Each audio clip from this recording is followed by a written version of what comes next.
Salve galera dos segundos anos, estamos aqui para a gente corrigir a atividade anterior e fazer uma mini revisão sobre o nosso assunto que tem como referência do objeto de conhecimento a Revolução Francesa, tá? A Revolução Francesa, antes de tudo, foi uma quebra da linha de segmento do antigo regime, o Ancien Regime, muito marcante por Luís XIV na França, né? O Luís XIV ele foi o símbolo do absolutismo, ele dizia que o Estado sou eu. Ele se personalizava no Estado, onde ele ditava as próprias regras e quem fosse contra as regras dele é como se estivesse sendo contra também as regras do Estado. E assim, a maior parte do povo tinha que segui-lo.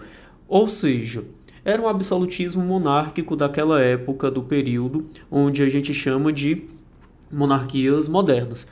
Mas, partindo para nossa atividade, sem mais delongas, nós temos aqui uma charge que representa os três estados da França muito antes daquela Revolução Francesa. E aqui nós temos o terceiro estado sendo esse velhinho, que vem mantendo o primeiro e o segundo estado, segurando aí em uma espécie de objeto de trabalho na agricultura, muito parecido com uma enxada. E ali nós temos passarinhos, coelhos comendo a agricultura. É uma representação da França antes mesmo da Revolução Francesa.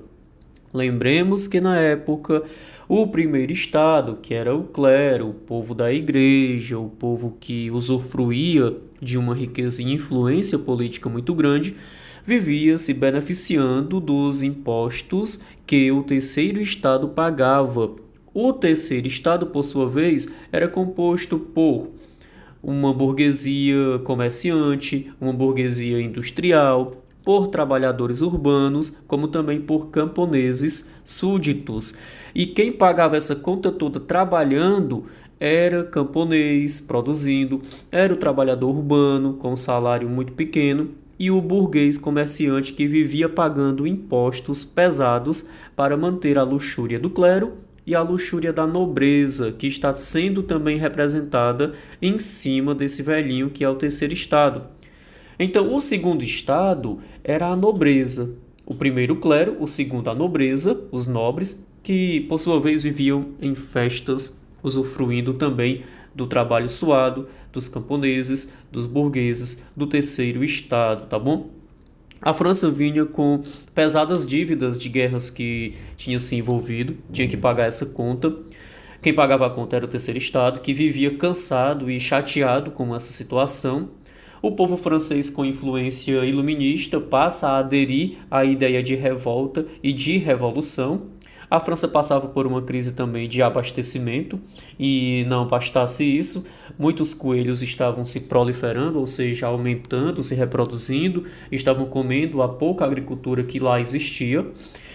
E a situação estava sendo agravada, o tecido social da França estava sendo abalado e o terceiro estado pagando essa conta até o ponto onde o terceiro estado, com influência de iluminismo, dos iluministas, se revolta e assim se inicia a Revolução Francesa, tá bom?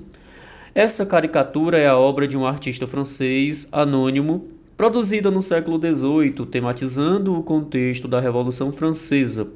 Nessa cena, a composição dos personagens e de outros símbolos evoca a... Então, o que será que está evocando essa charge, né? Essa charge, ela vem a evocar a pressão em cima desse terceiro estado, galera, para pagar os impostos e sustentar os privilégios do clero e da nobreza, traduzida pelo homem que se carrega, ou melhor, o homem que está abaixo, ele leva o peso tanto do primeiro estado, que é o clero, como também do segundo estado, que é a nobreza. Então a resposta correta seria essa nossa letra E, tudo bem?